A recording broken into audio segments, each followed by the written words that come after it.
Si muri aho nshuti mukurikirana rwa rubuga njya mbabwira mumeze mute? Murabona ko ni ukuri uje nikoreye inkwi, murabona ni umutwaro munini cyane.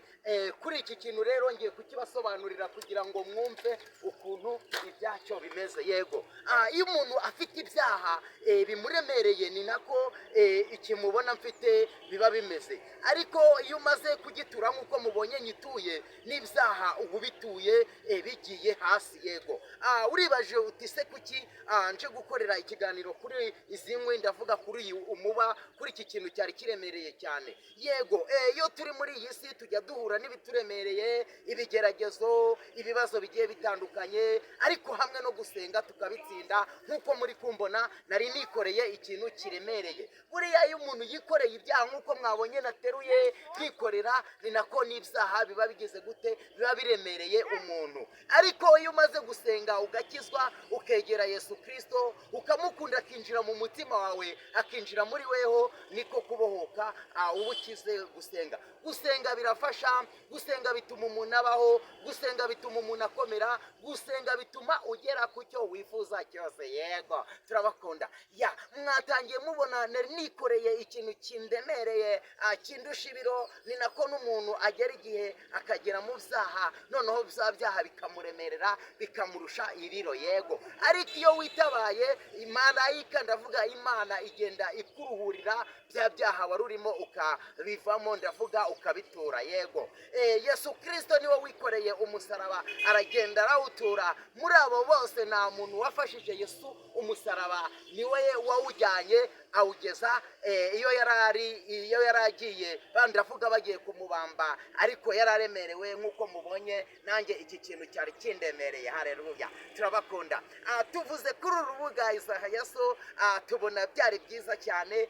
Bavandimwe, narinje kugusobanura ko iyo uremerewe nk'umuba nk'uyu nguyu, nibyo byaha biba bikuremereye, ariko iyo bituye uraruhuka. Iyo bituye uraruhuka, nk'uko nanjye mwabonye natangiye nari nkikoreye, ariko nkaza kugira gute, kugitura nkaruhuka. Haleluya, ndafashijwe. Mvuze kuri iki kiganiro bavandimwe nshuti mukurikirana rwa rubuga njya mbabwira Yesu, mbona ndafashijwe cyane kuko numvaga ko binyura. Yego, umuntu yari yikoreye imitwaro imiremereye gutya, ariko amaze kuyitura araruhuka. Murabona ko ubu kirandemereye, ni nako n'ibyaha biba biremereye umuntu, ni nako n'ibyaha biba biremereye umuntu. Ariko iyo umaze kubitura ugatura nk'uko nguko mubona ntuye, ni nako n'ibyaha biba bigize gute, biba bikuvuyeho iyo umaze kwakira Yesu Kristo mu mutima wawe. Uribajije uti se kuki nje kubwiriza, nako nje kuvuga ijambo ry'Imana mfite iki kintu? Abantu benshi iyo bamaze kuva mu gakiza, ndavuga iyo bamaze kwakira agakiza, baba baruhutse. Ikintu nk'iki ngiki baba bikoreye. Yego, cyane abantu benshi bagiye badukurikirana kuri uru rubuga Yesu, twagiye tuzanaho ibiganiro bigiye bitandukanye, ibiganiro birimo gusenga, ibiganiro birimo ijambo ry'Imana, ibiganiro birimo inkuru za Yesu. Ubu twari tuje kukwereka ko iyo umuntu yikoreye ibyaha bimuremereye, ari nako aba yikoreye nk'iki kintu mwabonye nari mfite kiremereye gutya. Yego, turabakunda.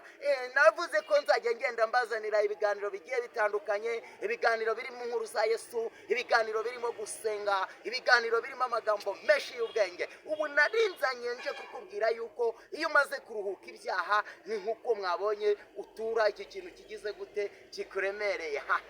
Turabakunda abantu mukurikirana urubuga Yesu. Mumeze mute muri Amerika, mu Rwanda, mu bihugu bigiye bitandukanye? Turabakunda.